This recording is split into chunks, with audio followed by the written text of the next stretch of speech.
That's great. I'm just going to record as they come in. Great. Hi there. Hi, Aaron. Hi, Adria. Hi, Jordan. Hi, Corey. Aaron, it's the second time around, Aaron. Hi, Adria. Hi, Corey. Hey, Jordan. How's it going? Good. How are you?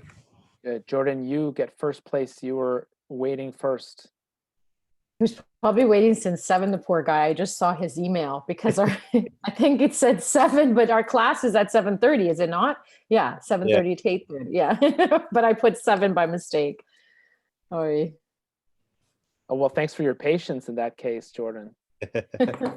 I was doing schoolwork anyway, so I didn't realize that I was sitting there for that long. So Okay, time goes by when you're having fun. That's a good thing. What were you working on?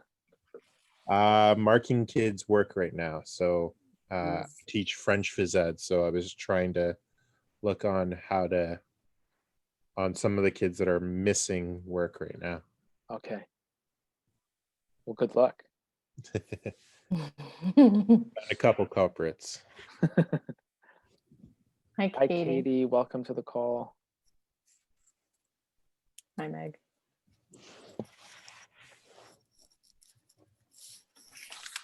Hi, Meg. So we have the. So, Adria, what are you teaching? Pardon me? What are you teaching? I'm in an LTO for civics and history. Okay. Mm-hmm. And can you teach civics without teaching careers? Yeah, actually at our school, they teach 2 civics in a row instead of splitting it, civics and careers. I think every school is somewhat different from what I've heard. Yeah.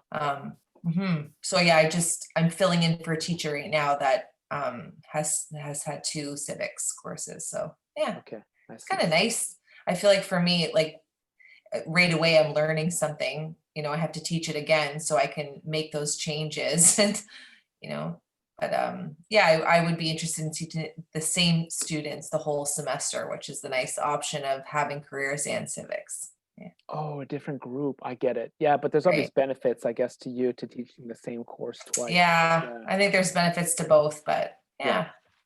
Yeah, my mom taught for, 25, 30 years, and she really let me know about the pain of teaching a new class. So I can understand how much work that must be.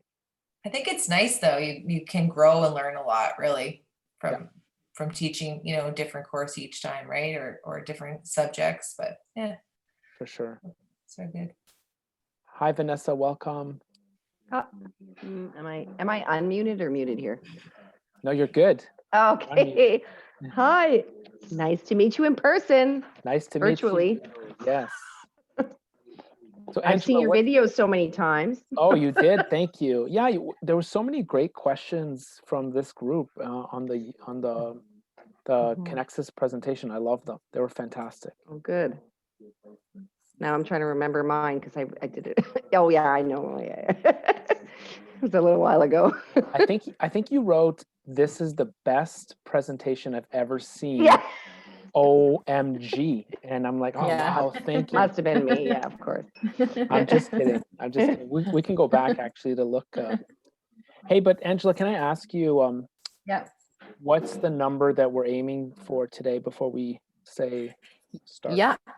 Yeah. So this group here, there's about 11, and I think 2 of them said that they can't come. So probably about 9-ish, right? So 1, 2, 3, 4, 5, 6, 7. So let me see who. So maybe a couple more. Maybe, most people are usually on time. So maybe we'll wait. If you're okay, maybe a couple more minutes. Would that be okay? Yeah. In the meantime, maybe I'll send everyone the slides that I'm using for today. Thank you. Oh, that's great. Thank you. So you're going to say, okay, there you go. It's in the chat. Thank you. Yes. Yeah, you're welcome. I sent them in the Zoom chat. Thank you. And maybe what I'll do is I'll also post them for everybody, people that weren't here. So let's just see here. So we have, Yeah, so Corinne is here, Jordan. So Rose, I don't think Rose wasn't sure if she can make it. And Lee also messaged me. That's two. Let me just see the other ones. Part two. Okay. Do you need them to follow along with the slides, or you'll be showing them on the screen? Yeah, I'll be showing them on the screen, but sometimes people like to poke around themselves, so feel free to do that. I see there's one person already in there. Okay. Yes, so Rose, Lee, and Kathleen. So only 2 out of those 3 emailed me. So yeah, so we can start whenever you're ready. So I don't think you really need an introduction. So most of you already know who JP is. And I always like to have him on as well, because although you see the video and his lots of information and resources that he has, it's really good to go a bit deeper and see what else he can offer, specifically towards your development in careers and helping support students, and how you might want to work with him too. I know that, there's some schools that work with you as well, JP, and so you can get some, especially now with some of the offerings that you have. So anyways, JP, I'll let you take it over. Great. Well, thank you for the invite. I always love coming to your class, Angela, because you get to meet really cool people. And I really mean that, because I forget how many years we've been doing this for, but it's because of educators like you all that the idea behind the challenge mindset has grown, and the idea behind the challenge cards has grown as well. So I hope that we can make the session tonight very interactive, since we've got like a good group to be able to do that. I would love to hear what you're working on, where you're getting stuck. And I will share some ideas around the challenge mindset. I'm really thrilled that you've already seen the presentation that I did at Connexus, or the TEDx talk. But I want to dive deeper into some of the topics, or how to implement the ideas that we discussed. I'm especially hopeful that you bring up some objections, some challenges, some concerns, because that's really where this whole thing comes to life. And I think my role is pretty clear when it comes to that. I can just tell you what other people are doing. There's over 17,000 decks of cards in use a little bit all over the world. So there's a lot of people using these resources, people in elementary schools, high schools, colleges, and universities. And I'd be glad to share their stories with you if you find that useful. And I hope that you can share your stories of your students with me, the students who are struggling, the students who people forgot that you did not forget, and that you are very hopeful for. And I'd love to find out, how are you going to give them that hope? Because I think you already know the hope that I would like for you to give them. It's to remind them that the world needs them.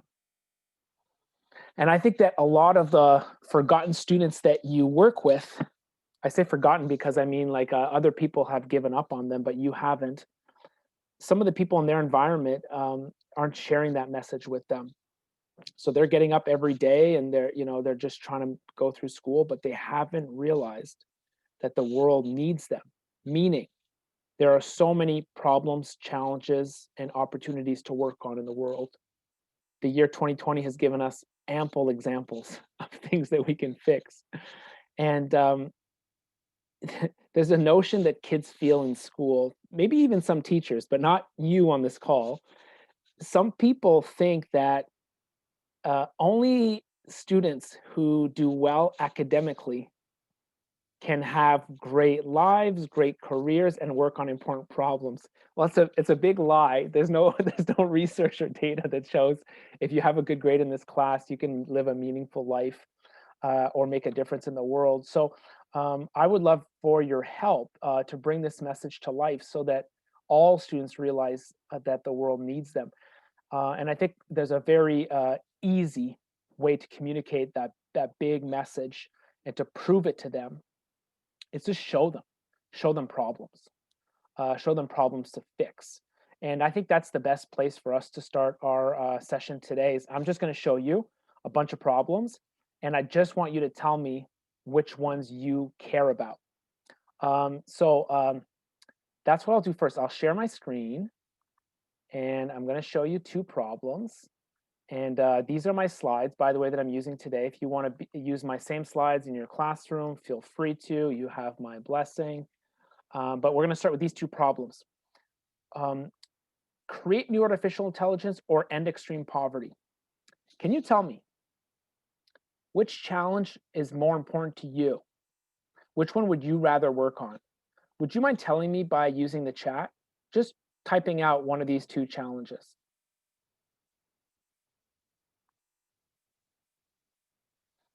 Aaron, you were first. You wrote end extreme poverty. Okay, gotcha. Thank you. Angela was quick as well. So is Jordan, Kate, end extreme poverty, Vanessa. We've got a consensus, everyone. End poverty, end extreme poverty. Corey, that's it. I think we made it. I think we got, do we have everybody?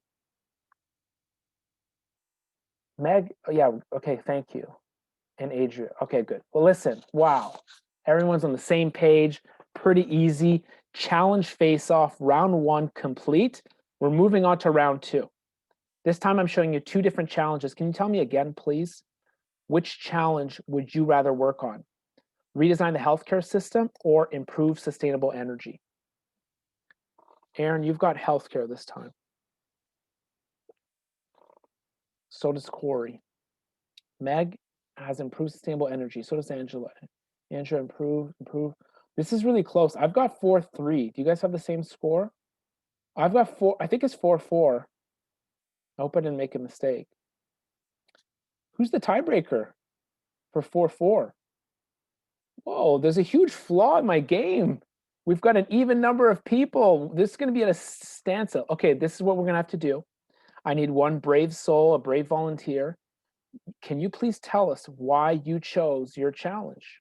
And maybe with your compelling words, you'll tell us, you'll convince someone to choose one side or the other. And I know Katie just voted. And Katie, I don't know if you know how big your vote was. It was a big vote. Did you vote twice? No, you didn't. No. I think your vote was a big vote. You might have been you might have tipped. I voted twice. I'm so sorry. I didn't think it went through and I did it again. I'm sorry. Honesty is the best policy, which is great. Although, however, if you would have tricked me, that would have been such a neat trick. Okay, so we're still tied. That's okay. So I need a volunteer, please. So Vanessa, we have a healthcare system and we do not have sustainable energy. When I read that, Vanessa, I'm kind of thinking you're saying like, we've got way further to go when it comes to improve sustainable energy. Did I get that right? You're nodding, yeah. Great. Anybody else? Aaron, why don't you go next? So mine being healthcare, I currently work in a third world country. And so the access to healthcare here is very different than what we would have in Canada. And seeing that and seeing the disparity and inequality between who has access to healthcare, I think that needs to happen first here before we can even focus on sustainable energy. Wow, that's really good. That's really good. Thanks, Aaron, for sharing. Which country are you in, by the way? I live in the Bahamas. You're in the Bahamas. Yeah. And if you, the people on this call, I assume, and I think I'm right, that you all have a higher skill set in listening than other people do, okay? Compared to the average teacher, you are better listeners. Vanessa, I don't know if you're laughing because I'm completely wrong or completely right, but feel free to tell me. Go ahead. I can't wait. I need to know. No. You probably are right, but I think for some of us, and I know who agrees with me here, Aaron, that we work at it. That's good. It doesn't come naturally. It's hard. Well, some of you literally taught. Like I just asked Adria before the call. She's literally teaching.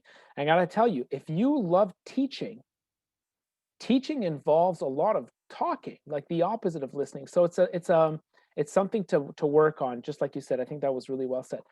Going back to listening, if you listen to Aaron, if you listen to students describe which challenges they want to work on and why, you're going to hear so many beautiful things. With Aaron, I heard about her experience, her lived experience. you could hear the same thing with students. They will choose challenges based on their lived experience. They will choose challenges based on what else? Their values, their interests, their abilities, their family, their environments, their stories. If you really listen, you'll find out some incredible things about them. Okay, Meg adding to her case, improving our access to sustainable energy will reduce our carbon emission, which will have long-term impacts on our health. Aha, so making the link between those two challenges, great. Angela, we're all learning to be better listeners. That's great. Me too. I include myself 100% there. And Aaron, Bahamas is no longer a third world country, but it's a developing country. Oh, good. Thanks for the clarification. So certainly, I've heard of the poor areas in the Bahamas. Okay, so now we've discovered an activity called the Challenge Face-Off that you can do in your classroom. You can use my same slides. We've discovered the power of listening to why students choose their challenges. Now we have to wrap up the finals. So round one, the winner was End Extreme Poverty. Round two, oh, wait a second, we don't have a winner this round. Jeez. And Vanessa wanted to add, developing countries are the most impacted by health when it comes to the environment. We're at 4-4. You know what? I'm going to have to say, Angela, you're wielding a huge amount of power because of your role here. Yeah, I can ask my daughter to be the tiebreaker. How's that? Available? Available? Let's yeah. Sienna? Okay, can you come here a second? Not on camera. Can you, you wanted it from both sets? No, just this one. Just this one. Okay, what would you be more interested in working on as you get older? Redesigning our healthcare system or improving sustainable energy, like energy where we don't have to like keep needing oil and stuff like that? Which one of those? I don't know. Well, choose. Which one do you think would be more important to you that you would like to work on? Yeah. Okay. Redesigning healthcare system. Thank you. Thank you for voting. Okay, you did the tiebreaker, Sienna. She's like, oh no. How old's Sienna now, Angela? She's 12. She's grade 7. Grade 12 7. going on 25. Okay, great. To me, that's the youngest I've seen use the challenge cards in this way. And what I like is that people see what they want to see in the cards. They see the images, even the words, even it doesn't matter the age. People see what they want to see, which is pretty fascinating. But guess what? It's time for the big finals. It's redesign the healthcare system versus end extreme poverty. The last round, can you please tell me in the chat, would you rather work on end extreme poverty or redesign the healthcare system? We've already got a vote. Jordan, that was easy for you. Adria, you too. Oh, this is going to be a landslide. End extreme poverty.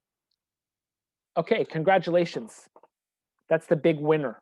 And extreme poverty, you did great in playing this game. Thank you for participating. I think this is an excellent way to introduce the idea of the challenge mindset to students.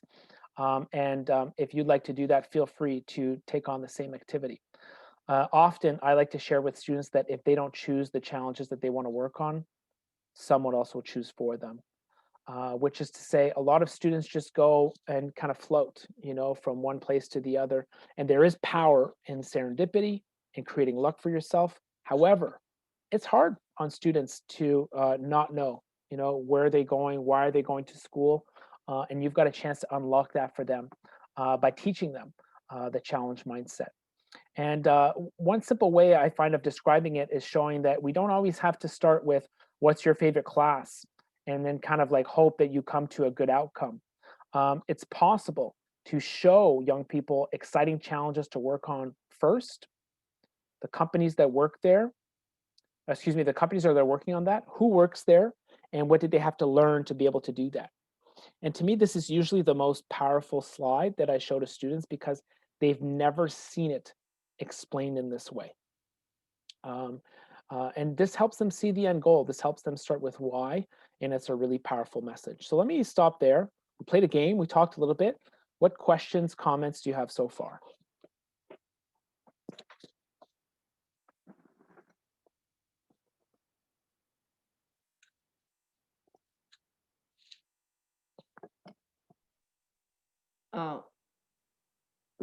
Do you want me to put in chat or can I? No, voice to voice is great. I think I also wrote this in the video. I think for a lot of my students specifically, they really on a self-esteem level, they really can see a challenge as something that's completely unattainable for them in terms of their idea of their self-worth and ability to do anything. The education system has always been, on every level, a challenge for them, or most systems have been for them. So where do you go from there, I guess? That's a great point. I think there's two ways of talking about how someone can contribute. I'll show you both ways and then you can tell me what resonates. But just for your example, Vanessa, the idea is, I think one of the two ways will be much better in your case. Let's do the other way first. Usually what people do in career exploration is self-awareness first. They help a young person assess their interests, their values, their personality, their skills. That's great. What I like about that is then they have something to bring to the table. They have something to showcase. They have something to offer the world. They're crystallizing. They're starting to become the authors of their stories. It's beautiful. However, if we always start career exploration with self-awareness, we send off an unintentional message, which is your identity is static. Your personality is permanent. And if you look at all the research in psychology, people chronically overestimate the stability of their personality. They underestimate how much they change as people. I've got a great quote from, I think it's Dan Gilbert, who did a TEDx talk on his research about this. It's, what's his quote? Human beings are works of art that always think they're finished when they're in progress. That's not it. I didn't do it justice, okay? That's not it, but it's something with that spirit. So in that sense, I like to teach aspirational identity, which is to say, do some amazing research in the world, just like I did with the purple boxes, challenges, companies, people, jobs, learning. And what if you assess your identity at that stage because it's aspirational? You're already having ideas. I want to be like her. I saw an incredible mentor for me. I want to be like her. So why don't I develop an aspirational identity like her? I want to work for this company. For this company, you need to learn math. So I want to put that as part of my identity. I think there's a lot of power in that, Vanessa. So generally, that's what I like to promote. And it's also very counterculture to teach it that way. However, with your students who may have difficulty just broaching this concept that the world needs them. They don't know that. They don't feel that every day. They've maybe had the opposite lesson for years, the way that you described it. Maybe for them, it would be worth it to do an exception and to start with, what are your top skills? What are your top strengths? What are your values? What do you care about? And that's a pretty simple exercise. Like I just give them a list of values or a list of skills for them to choose from.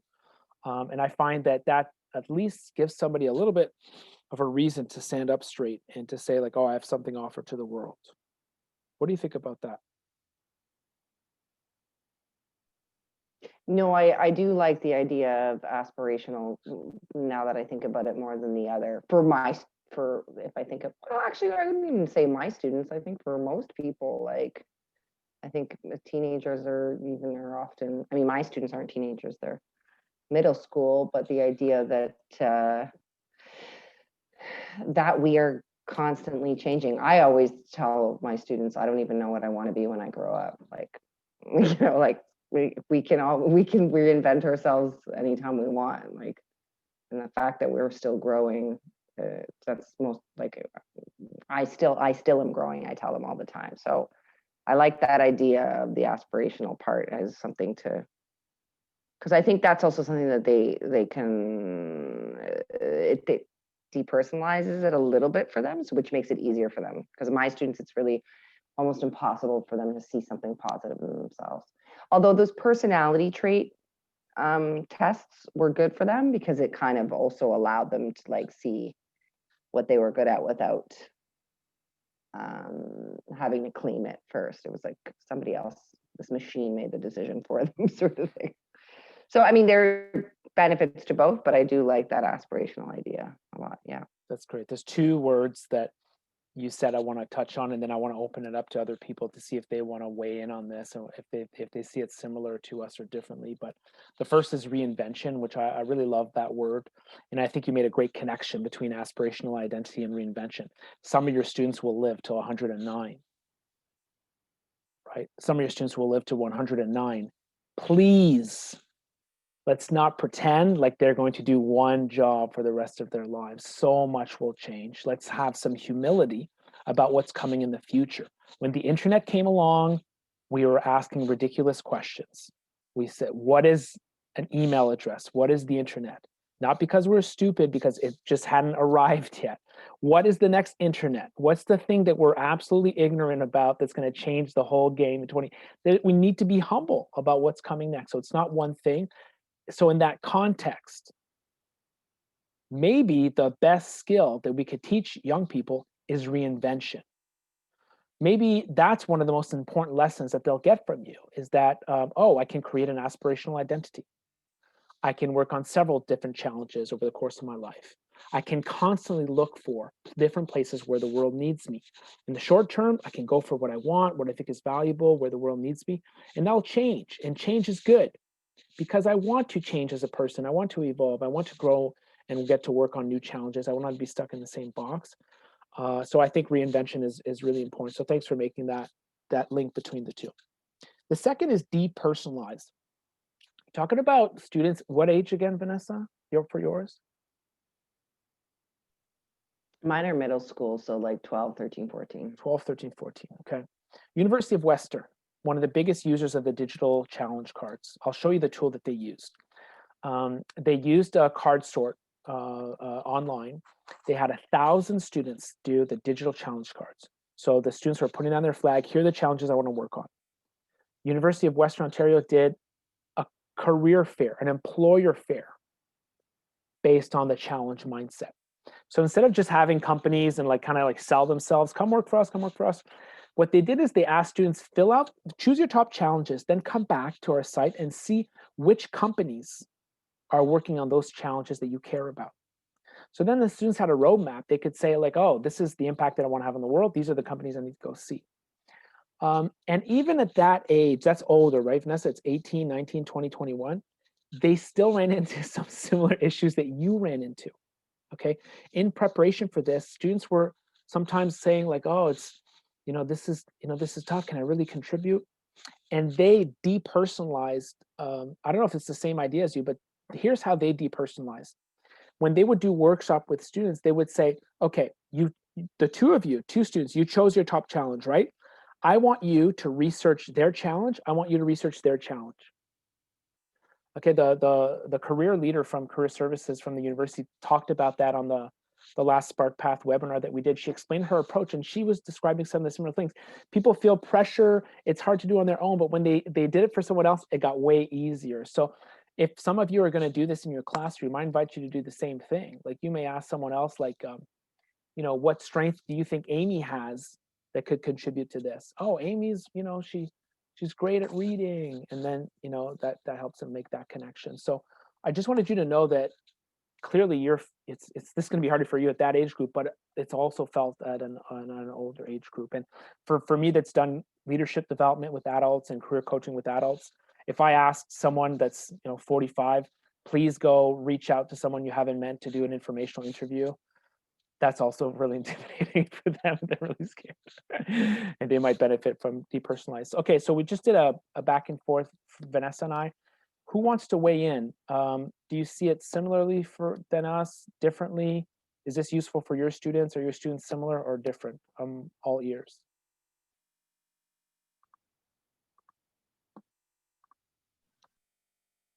I teach kindergarten, okay. And at the beginning of the year, we did an all about me poster and book about the students. And a lot of my students said they wanted 3 or 4 careers when they were older. It wasn't just I'm going to be at one thing. All of them said at least 3 things. So I feel that they're on track. They're following your method without even knowing. They're ready to mix it up. That's great. So how did they get on track?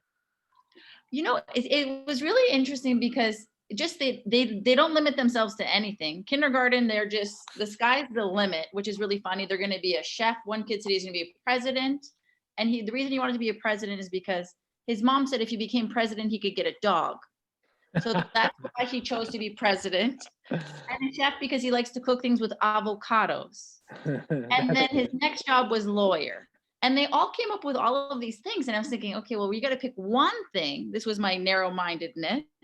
So I really, really love everything that you're putting out in the world. And I have to tell you, when I watched your first video, I was so proud to be Canadian.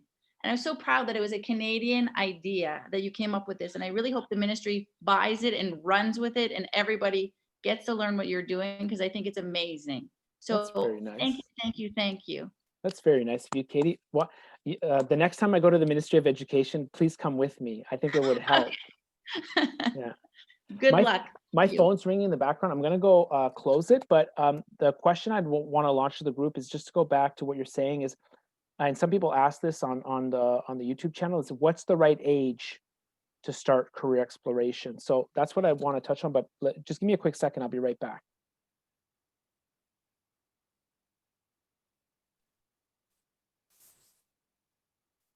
And Corinne, I think you wanted to say something afterwards, right? So Yeah. We'll have him start with you as well. Hi, sorry. It's no red alert, Angela, but okay. Okay, great. So what's the right age? I just wanted to touch on what Katie said and kind of swing into what you're talking about. So Katie speaks of her kindergarten students who have all these dreams and aspirations and, you know, want to touch everything in terms of every career, every avenue. And then I get them at grade 8, right? And they don't know what they want to do.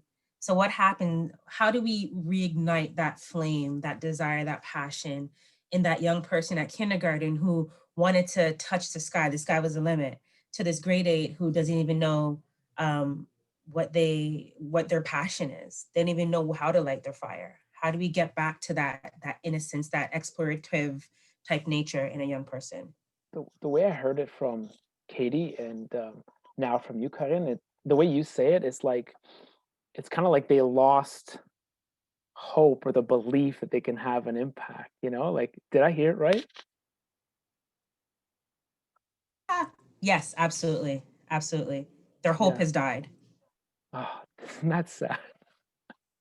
It is. It's so early. It's so early to give up. You know, and I think I've already, you know, played all my cards at the beginning of this, or showed my cards, I should say, in the sense of I believe. Like I believe because I've seen it. You know, my first career was in industrial organizational psychology. I did my master's in that topic, and then I worked for a consulting company that worked with other companies. So I worked with, you know, dozens and dozens of other companies in all sorts of different sectors, and I saw people making stuff happen. I saw people with PhDs making stuff happen. I saw people who didn't graduate from high school making stuff happen. So like I've seen it, and it's like, how can we prove it to students? And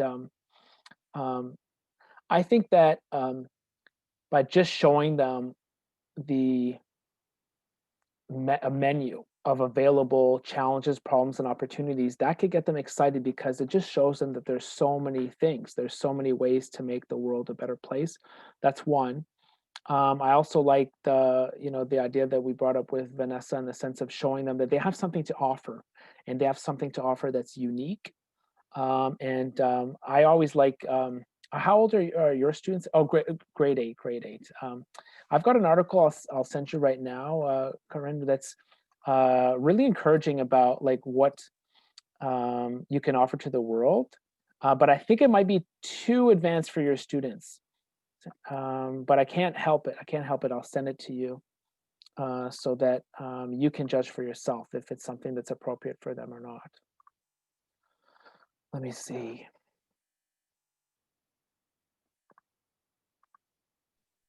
And I've seen it. Like the reason I designed the cards is because I worked with so many students that said, I have no idea what I want to do. Some of their issues was around belief, like you said, Karin, but the other one was they thought they needed to pick one thing for the rest of their lives. So why would they ever take that risk to say it out loud?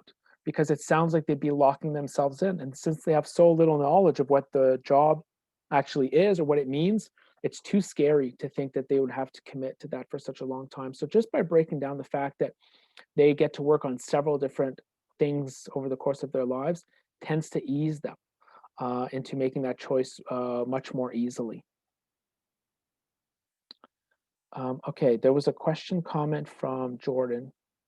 And they get even more certain into high school. Yeah, and in high school, there's a little bit of pressure that's added when you're in grade 10, grade 11, because everyone's saying, well, what are you going to do when you're done? And you're going to have to apply, and the world of education is competitive. So I feel like the pressure is on at that stage. So what I wanted to do this time, Angela, is I wanted to show people what the digital challenge cards look like. I haven't done that before, but often in my sessions, I just give away a free trial to the digital challenge card. So I wanted to do the same offer tonight. That means at the end, I'll have a feedback form. You could tell me like what you liked about what we talked about today, what you didn't like. And then for one person, I'll give you a free month access to the digital challenge cards, which means if you're teaching right now, you can use it with your students as many times as you would like. And Adria, some people use it with their civic students because it's about like, how do you want to impact the world? How do you want to change the world? And once you see the challenge cards that we wrote, you might notice that I stacked the deck. Meaning it's a pun, but it means I picked a lot of social issues that are very topical for the world we're striving to create. And I think that's an issue that resonates in civics as well as so many other places. But there's people that do this in math class. There's people that do it in their English class. Like it really depends on how you want to showcase this. So the next thing I want to do is I want to show you what that looks like. I just wanted to comment that Meg said that she finds in high school, when presented with challenges, the students rise. I know she wanted to make that comment, if that was okay. Meg, I don't know if Meg, you wanted to talk a little bit about that. Yeah, I wanted to say, even though in high school, the kids can be really uncertain, when you present them with challenges and when you put those challenges into words, they are amazing in how they respond.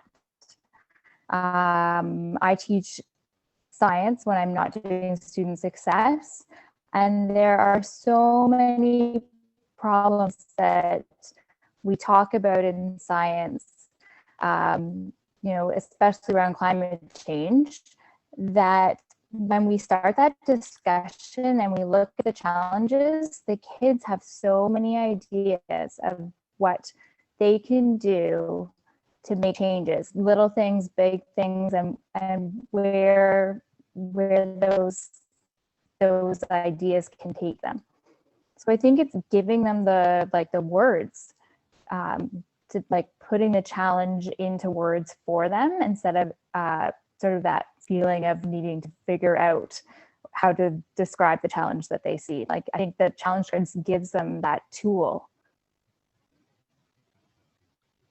I got all of it, Megan.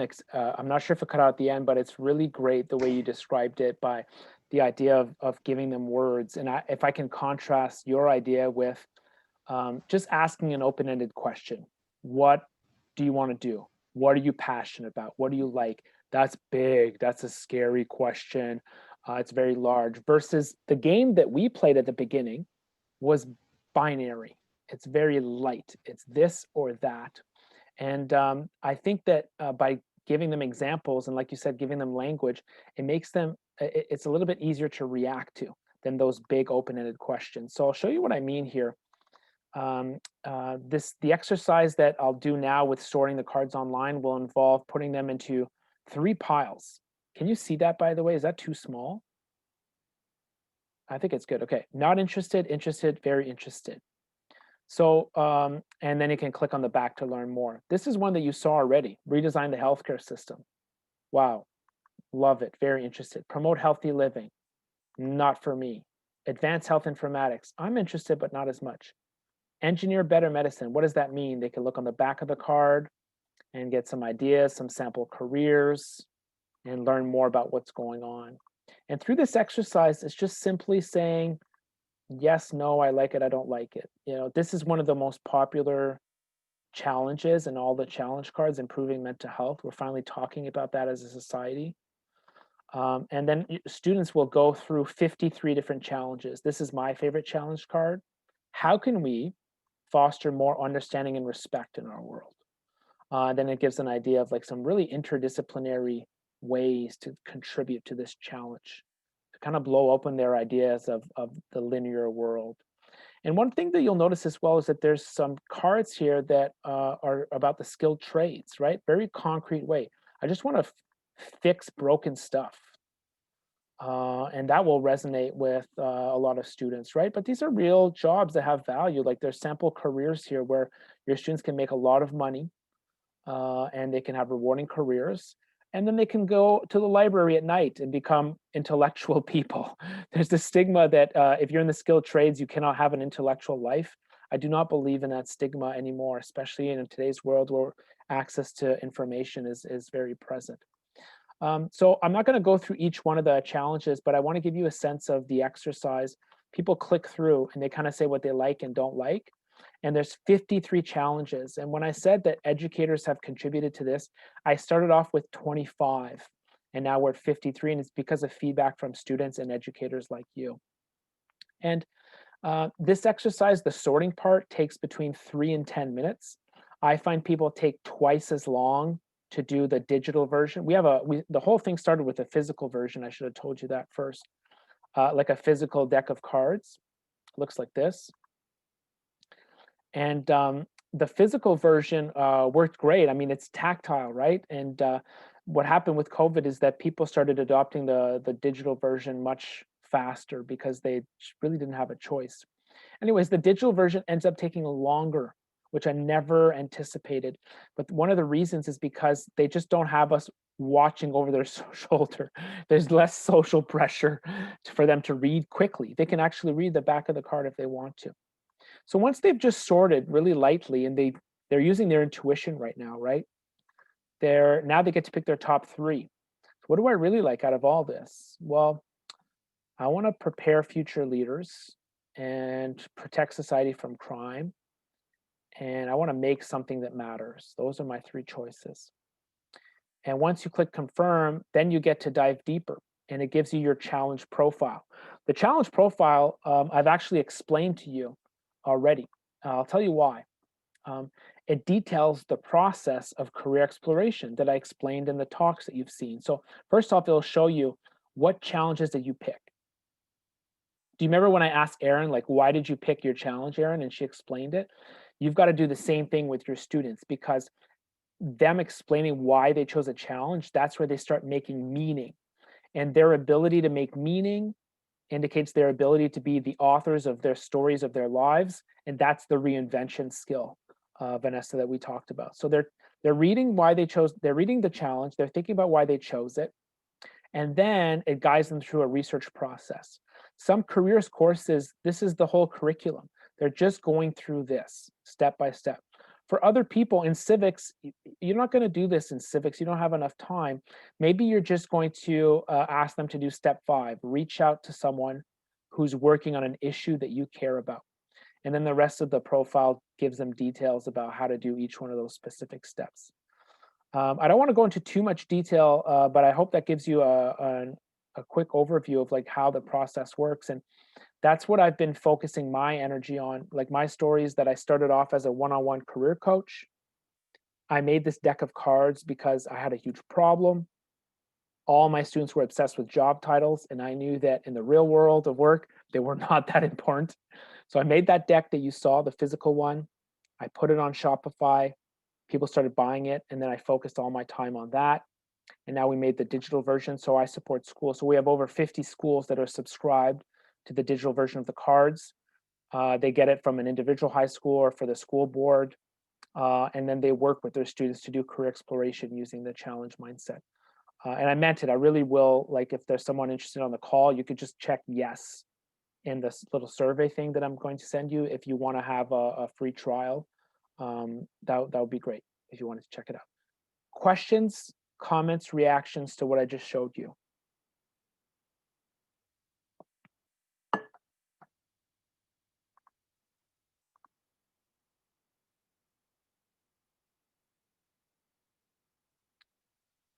I think we're good.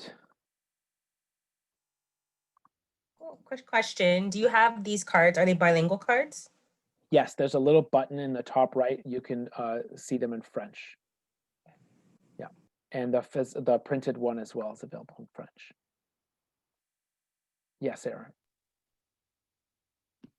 So I'm wondering, you had mentioned that when Angela's daughter came on, you said 12 would be the youngest you've had a student look at this. So thinking about with elementary students,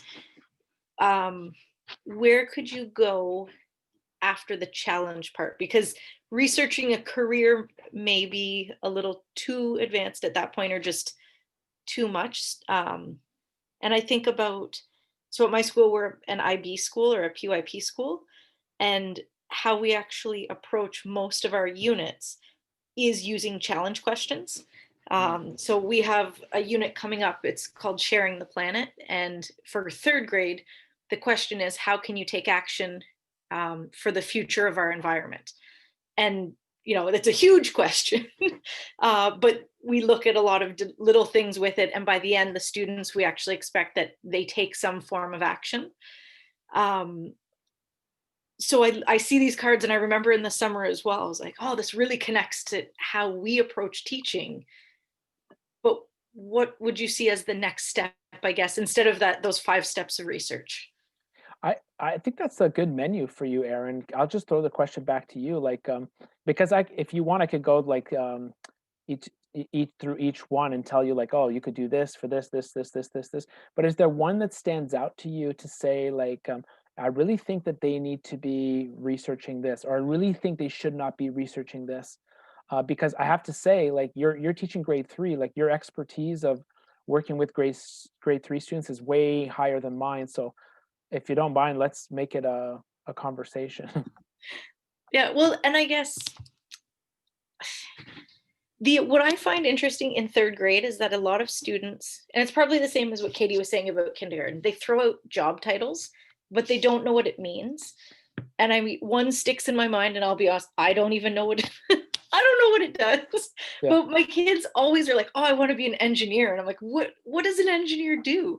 I had friends who went to, is it Queens, the big engineering school, or one of our schools in Ontario? And I mean, I still went to meet them, and I was like, I don't know what engineering is.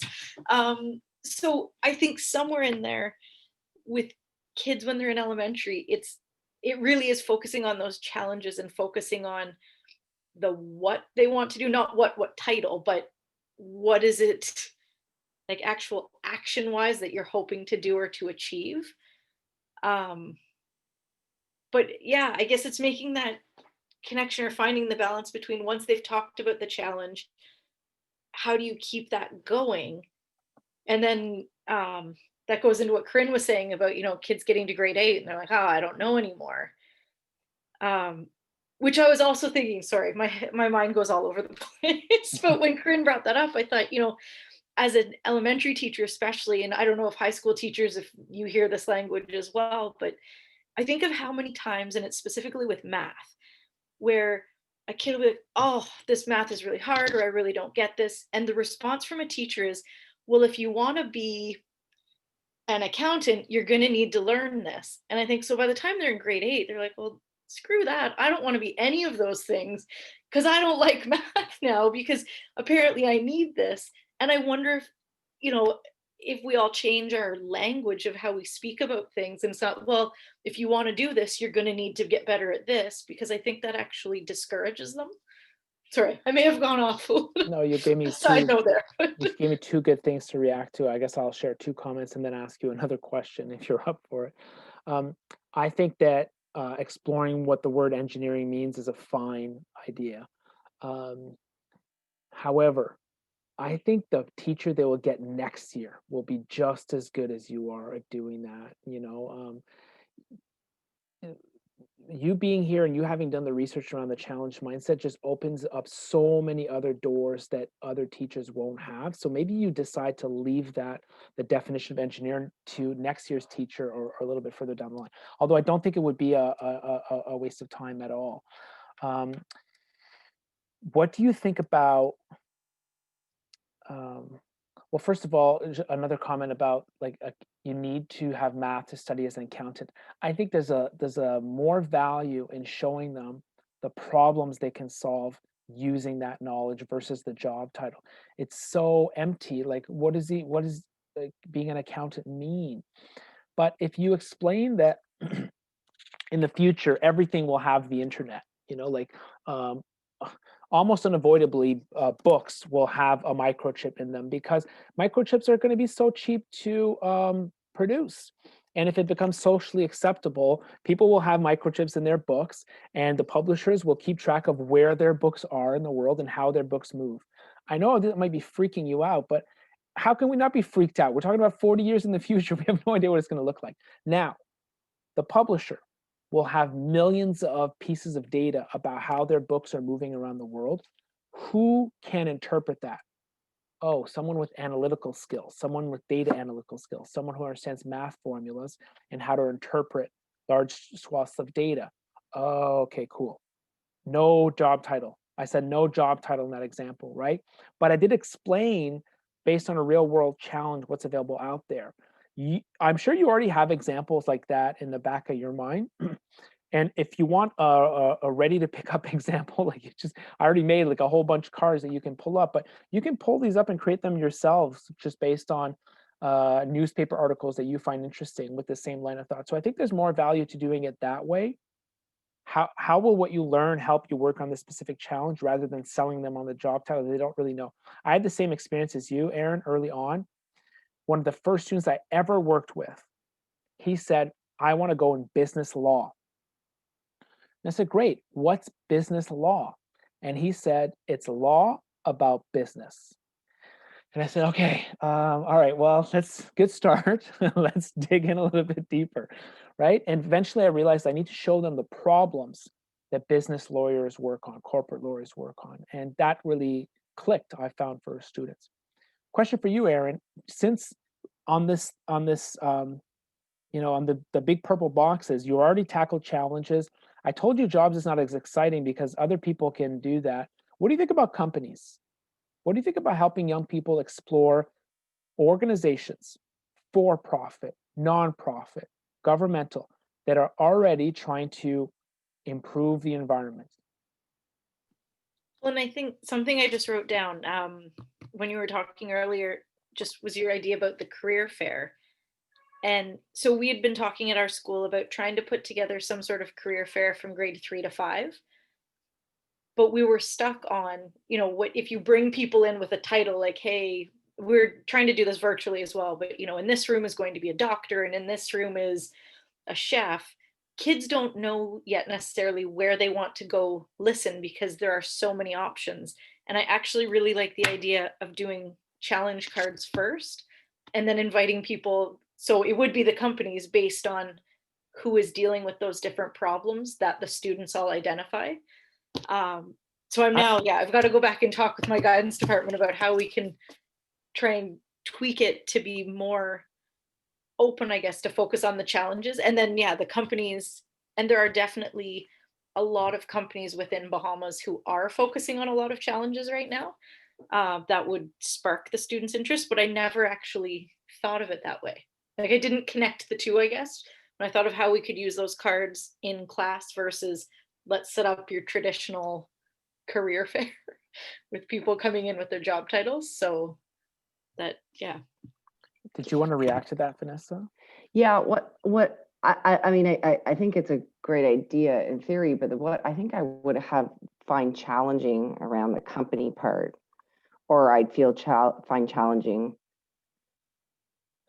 in trusting that the system with the company part is that, like, you'd really, that's to really have a real depth to different companies it's a lot of like work, because like I think when we think of companies, we often think like big companies, right? Like some of the most interesting stuff and some of the most powerful things are happening in real small grassroots places that you really have to be quite in the know and do a lot of groundwork to find out that I mean, I don't know how much time in a day I have for that. Like I have my own interests in things, but especially things that I don't know, I'm not so skilled on. Anyway, yeah, that would be for me, the one piece that would be like, I guess you can make the kids do that and have them be a part of that, but they need guidance around that stuff. I mean, if I would have a hard time with that, I can only imagine the kids would too. So it would be my only thing that I wonder how to navigate. Okay, good. Let's do, I just want to send you something about the career fair, Erin, and then I want to answer, Vanessa, your concerns, because I think they're valid. Erin, there's a guidance counselor who she did this, what you anticipated. She said, oh my goodness, okay, challenge mindset, I get it.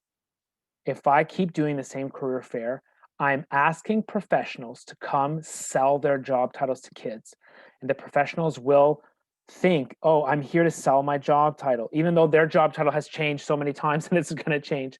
So we got to change it. So this, I just sent you an article that she and I wrote after she did it. This was in for elementary school, grade 7 and 8. And she did a challenge fair. They picked challenges they wanted to work on. They found professionals. The professionals came not to sell their job titles, but to talk about the problems they were working on and what they had to learn to be able to do that. And she nailed it. She did great. She's fantastic. Her secret skill, I don't know how she's so well connected to the alumni of her school, but it was easy for her to recruit. That was, I would say, incredible. What she thought would be hard was explaining the challenge mindset to professionals. Not hard at all. They got it. This is super well understood. They're not in love with their own job titles anyway. They're on board. Vanessa, it is a lot of work. You're right. Wouldn't it be nice if like someone had made a huge list of companies that worked on like really important challenges, and just randomly like they decided to share their list with you? And I mean, you didn't even ask for it, but they said, you know what, I'll share this list with you and you can use it as much as you want. Well, you know what's interesting is that I noticed that some of the younger, I guess I'll use the word millennials, you know, I try to shop local, or I try to do a lot of those things and on it. So I look at Instagram a lot. And so what I find is when I'm going through, like in the bio part, it says, you know, I help people do, you know what I mean? Or I help people do this. So it's almost like they're saying in their bio that the challenge or what they're working on, you know what I mean? And so it's almost like social media is forcing us to avoid our job titles, right? In some way, you know, because you have to sort of state what it is you want to get people to, you know, tell you a little bit more about what they do, right? So I thought that languaging resonated with me, and thought about the challenge cards with that. Yeah, I think you're right. Even on LinkedIn, some people, they don't put their job title as their profile header. They put something else. So just to show you the tool that I used, I don't know if this is what you had in mind. By the way, Angela, are we at 1 minute from the end of our we're session? at 1 minute, and I know you're always gracious with your time. But if anybody has to go, I'll thank you. And let's do that. Let's do a wrap up. Thank you. Sure. I'll say thank you first to you guys, and then if anyone else wants, if Vanessa, if you have 2 minutes, I'll show you that document that I sent you. But the thank you from me is because I know that you're about to help like 100 or 1,000 students and change their lives. You're going to inoculate them against the job title mindset. And I've seen, like you have, like the transformational impact that has, and it's not easy work. And yes, you're right. Some of your students have no idea that the world needs them, but you'll tell them and you'll help them build those dreams, which I think is amazing. So that's my thank you to you for you know, being willing to spend the time with me this evening. And one thing I'd ask, and if you would be up for it, is if you gave me your feedback on this session. I've got a link. Oh, I forgot to hyperlink that. Let me send that back to you again. I've got a link to a feedback form here. And I know there's a lot of stuff in the chat. Let me just send that again. Feedback form. And that's in the feedback form that if you'd want to use the digital challenge cards, we can set you up to do that. Sally from my team can set you up. So if you wouldn't mind giving me your feedback on what you liked and didn't like for today, I'd be very gracious.